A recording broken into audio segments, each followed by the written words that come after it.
हम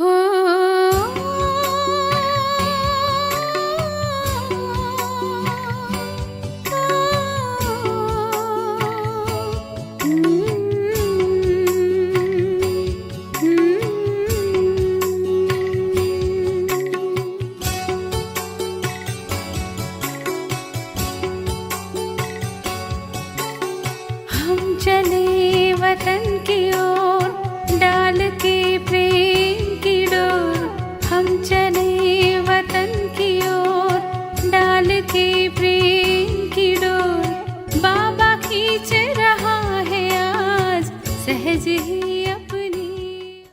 ஓம் சாந்தி 19/4/1983 அவ்யக்த பாப்தாதாவின் மகா வாக்கியம். தலைப்பு: சங்கம யுகத்தின் பிரபு பலன் என்ற பழத்தை அருந்துவதினால் அனைத்து பிராப்திகள் ஆகின்றன. இன்று பாப்தாதா தனது அனைத்து அன்பிற்குரிய குழந்தைகளுக்கு அன்பிற்கான பலனை கொடுப்பதற்காக, சந்திப்பு செய்வதற்காக, அன்பின் பிரத்யட்ச பலன், அன்பின் பாவனையின் சிரேஷ்ட பலனை கொடுப்பதற்காக குழந்தைகளின் சபையில் வந்திருக்கிறோம். பக்தியில் கூட அன்பு மற்றும் பாவனை பக்த ஆத்மாவின் ரூபத்தில் இருந்தது. அந்த மாதிரி பக்தன் ரூபத்தில் பக்தி இருந்தது, ஆனால் சக்தி இருக்கவில்லை. அன்பு இருந்தது, ஆனால் அறிமுகம் மற்றும் சம்பந்தம் உயர்ந்ததாக இருக்கவில்லை. பாவனை இருந்தது, ஆனால் அற்ப காலத்தின் விருப்பங்கள் நிரம்பிய பாவனையாக இருந்தது.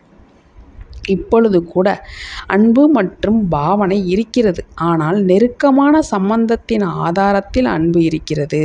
அதிகார தன்மையின் சக்தியின் அனுபவத்தின் அதிகாரத்தின் சிரேஷ்ட பாவனை இருக்கிறது.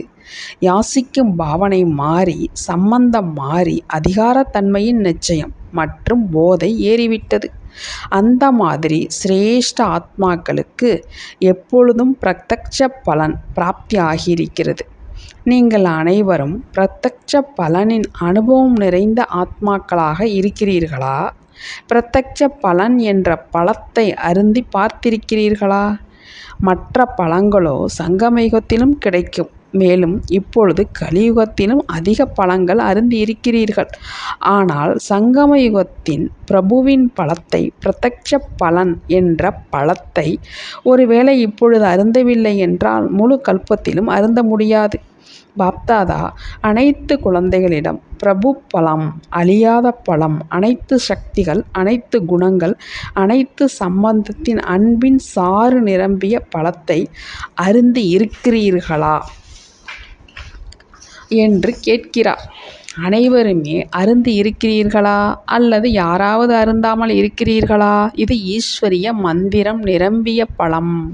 இந்த பழத்தை அருந்துவதினால் இரும்பிலிருந்து தங்கத்தையும் விட அதிகமான மதிப்புள்ள வைரமாக ஆகிவிடுகிறீர்கள். இந்த பழத்தின் மூலம் என்ன எண்ணம் வைப்பீர்களோ அதை அடைய முடியும். அழியாத பழம், அழியாத பிராப்தி. அந்த மாதிரி பிரத்யட்ச பலன் என்ற பழத்தை அருந்துபவர் எப்பொழுதுமே மாயாவின் நோயினால் பாதிக்கப்படாமல் ஆரோக்கியமாக இருக்கிறார். துக்கம், அமைதியின்மையிலிருந்து, அனைத்து தடைகளிலிருந்தும் எப்பொழுதுமே தூரமாக இருப்பதற்கான அமரப்பழம் கிடைத்துவிட்டது. தந்தையின் குழந்தை ஆவது என்றால் அந்த மாதிரி சிரேஷ்ட பலம் கிடைப்பது. இன்று பாப்தாதா வந்திருக்கும் விசேஷமான பாண்டவ சேனையை பார்த்து மகிழ்ச்சியோ அடைந்து கொண்டுதான் இருக்கிறார். கூடவே பிரம்மா பாபாவின் இனத்தவருடன் எப்பொழுதும் விருந்து செய்யப்படுகிறது, பிக்னிக் கொண்டாடப்படுகிறது. அப்படி இன்று இந்த பிரபு பலத்தின் பிக்னிக் கொண்டாடி கொண்டிருக்கிறோம். லக்ஷ்மி நாராயணன் கூட இந்த மாதிரி பிக்னிக் செய்ய மாட்டார். பிரம்மா பாபா மற்றும் பிராமணர்களின் இது ஆன்மீக பிக்னிக். பிரம்மா பாபா தன் இனத்தவரை பார்த்து மகிழ்ச்சி அடைகிறார். ஆனால் நம் இனத்தவராகத்தான் ஆக வேண்டும். ஒவ்வொரு அடியிலும் தந்தையை பின்பற்றி நடப்பவர், சமமாக இருக்கும் துணைவர்கள் என்றால் நம் இனத்தவர். அந்த மாதிரி நாம் இனத்தவர்தான் இல்லையா? அல்லது என்ன செய்வது, எப்படி செய்வது என்று இப்பொழுது யோசிக்கிறீர்களா? யோசிப்பவர்களாக அல்லது சமமாக ஆகுபவர்களா? ஒரு நொடியில் ஒப்பந்தம் செய்பவர்களா அல்லது இப்பொழுது கூட யோசிப்பவர்களுக்கான நேரம் வேண்டுமா? ஒப்பந்தம் செய்துவிட்டு வந்திருக்கிறீர்களா அல்லது ஒப்பந்தம் செய்வதற்காக வந்திருக்கிறீர்களா? அனுமதி யாருக்கு கிடைத்திருக்கிறது? அனைவருமே படிவத்தை நிரப்பி இருக்கிறீர்களா அல்லது சிறிய பிராமணர்களிடம் விஷயத்தை கூறிவிட்டு வந்துவிட்டீர்களா?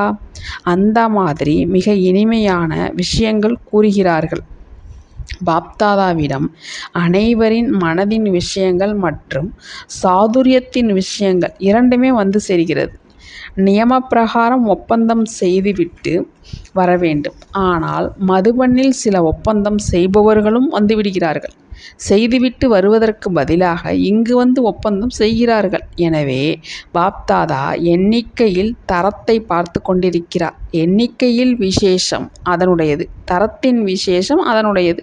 இரண்டுமே வேண்டும்தான். பூச்செண்டு பலவிதமான வண்ணம் நிறைந்த மலர்களால் அலங்கரிக்கப்பட்டு இருக்கிறது. இலைகளும் இல்லை என்றால் பூச்செண்டு பார்க்க அழகாக இருக்காது. அப்படி நீங்கள் அனைவருமே பாப்தாதாவின் வீட்டின் அலங்காரமாக இருக்கிறீர்கள். அனைவரின் வாயிலிருந்தும் பாபா என்ற வார்த்தையோ வெளியாகத்தான் செய்கிறது. குழந்தைகள் வீட்டின் அலங்காரமாகத்தான் இருக்கிறார்கள். இப்பொழுது கூட பாருங்கள், இந்த ஓம் சாந்தி பவன் என்ற ஹால் நீங்கள் அனைவரும் வந்ததினால் அலங்கரிக்கப்பட்டதுதான் இல்லையா? அப்படி வீட்டின் அலங்காரம், தந்தையின் அலங்காரம். நீங்கள் எப்பொழுதும் பிரகாசித்து கொண்டே இருங்கள். எண்ணிக்கையிலிருந்து தரத்தில் பரிவர்த்தனை ஆகிவிடுங்கள். புரிந்ததா? இன்றோ சந்திப்பதற்கான நாளாக மட்டும் இருந்தும் பிரம்மா பாபாவிற்கு தன் இனத்தவர் மேல் விருப்பம் வந்தது. எனவே பிக்னிக் செய்தோம். நல்லது.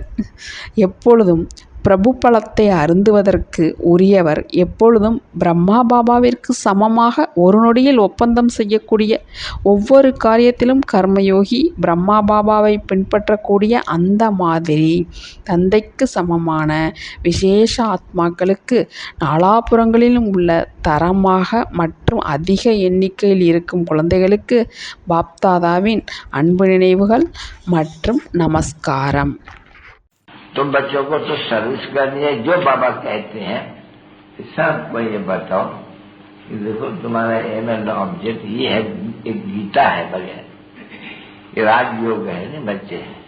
कैसे है राजयोग? बिल्कुल सहज है कि बाप को याद करो तो ये वैसा मिलेगा तुमको। ओम शांति।